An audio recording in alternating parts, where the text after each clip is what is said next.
우리말 의미 찾기가 더 어려운 영어 단어 모음 두 번째 시간이고요. 그 첫 번째 단어는 마지노선부터 시작하겠습니다. 마지노선, 약간 한자 성어 같죠?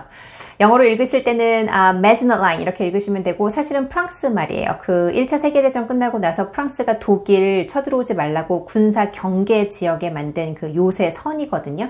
근데 그 경계 지역을 기획하고 만들고 뭐 이랬던 장군 이름이 앙투레 마지넛이라는 사람이었고, 그 앙투레 마지넛 장군이 만든 선 Maginot Line, 그리고 우리나라에 들어오면서 마지노선이 됐어요. 아마 일본 거쳐서 들어오면서 마지노선이 됐겠죠.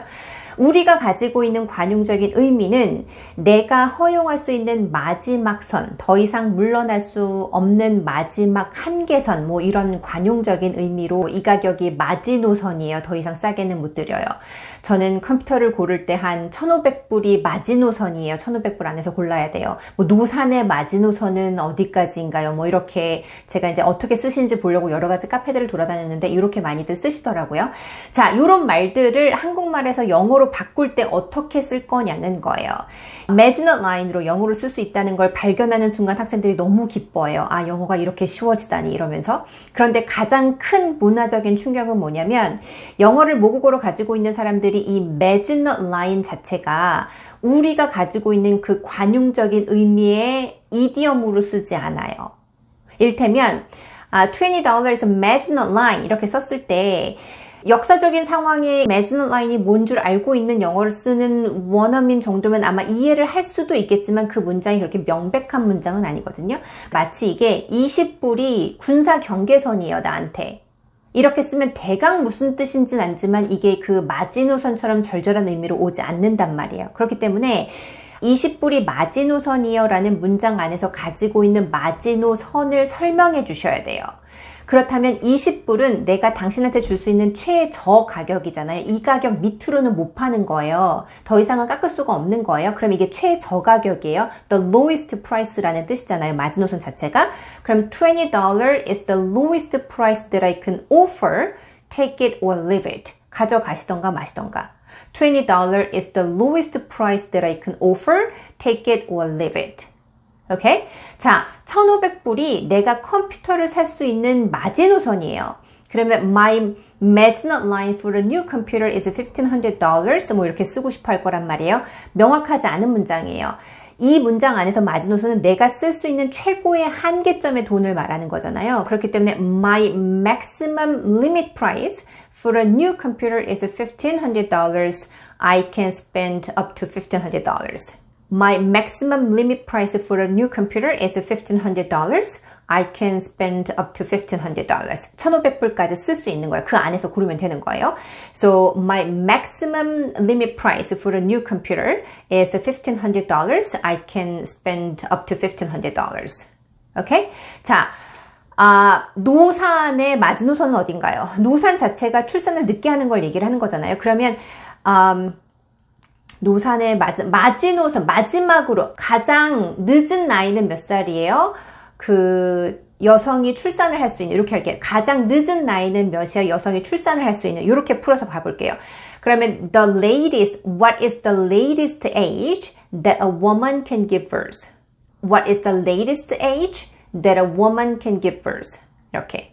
기억하세요. 마지노선은 영어로 Maginot Line이지만 우리가 가지고 있는 마지노선 그 의미를 가지고 Maginot Line으로 바로 직역할 수 없어요. 문장 안에서 그 마지노선이 가지고 있는 뜻을 명확하게 설명해 주셔야 돼요. 기억하세요. 두 번째, 매너리즘이에요. 매너리즘. 그 매너라는 어떤 특정한 예술 양식 이름이었어요. 이탈리아에서. 그래서 이탈리아에서 부를 때는 마니에리즘 이렇게 부르고 영어로 부를 때는 매너리즘 이렇게 불러요. 우리가 이해하고 있는 말로는 어떤 틀에 박힌 태도나 방식, 뭐 타성에 젖어 있는 뭐 이렇게들 설명을 많이 하셨더라고요. 근데 제가 이 한국말 안에서 매너리즘이 어떻게 정확하게 쓰이는지를 이해를 못하고 있을 수는 있지만 영어 안에서 mannerism은 basically habitual behavior, 그냥 어떤 특정한 습관들을 말해요. 그 여성들 왜 습관적으로 머리 이렇게 하시는 거 있잖아요. 이거 다 mannerism이에요. 우리 막 게임 같은 거 할 때 굉장히 막 집중하고 있으면 다리 막 떠는 거 있잖아요. 이거 다 mannerism이에요. 저는 약간 이렇게 생각을 할 때 펜을 이렇게 물고 생각하는 습관들이 있거든요. 이거 깨끗하게 닦아야 돼요. 그래서 이렇게 펜을 무는 습관들이 있거든요. I chew on my pen when I'm thinking. 혹은 제가 막 이렇게 얘기를 시작할 때 이렇게 하는 습관들이 있어요. 이거 다 매너리즘이에요. I clear my throat whenever I start to talk. 혹은 뭐 내 남자친구는 약간 그 긴장하면 눈을 깜빡거리는 그런 습관이 있어요. 특유의 행동들이 있어요. My boyfriend blinks his eyes whenever he's nervous.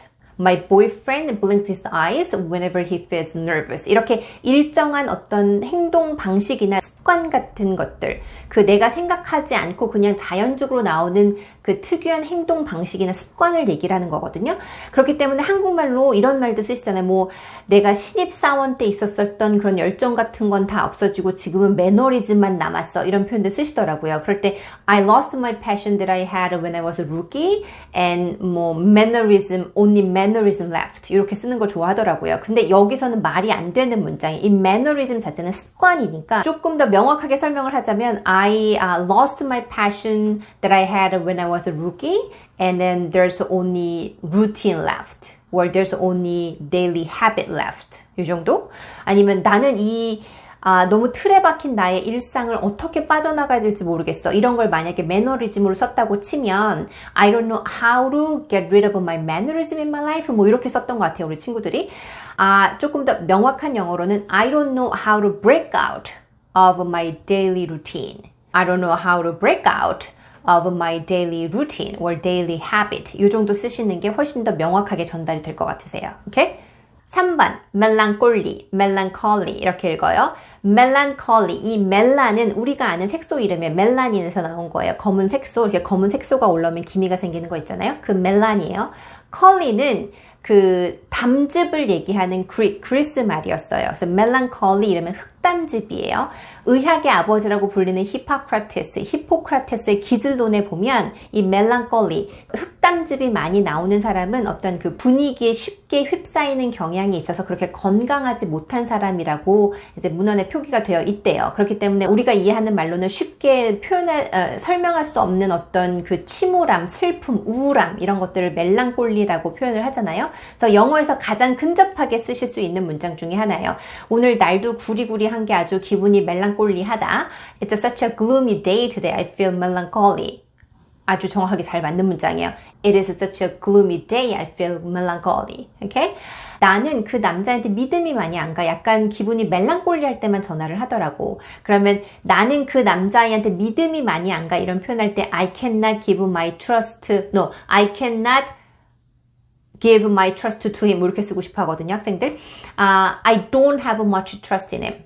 그 남자한테 나의 믿음이 많이 없는 거. I don't have much trust in him because he calls me whenever he is in melancholy mood. I don't have much trust in him because he calls me whenever he is in melancholy mood. 이렇게 쓰시면 돼요.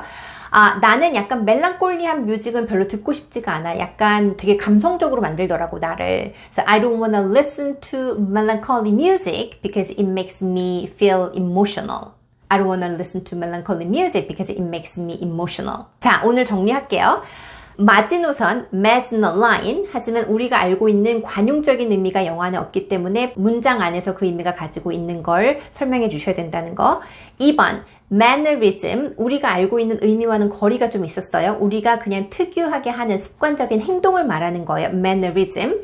melancholy, 가장 근접한 의미예요. melancholy라고 읽으시고 설명할 수 없는 우울함, 설명할 수 없는 침울함 등이 나타나 있는 말이라고 설명을 드렸어요.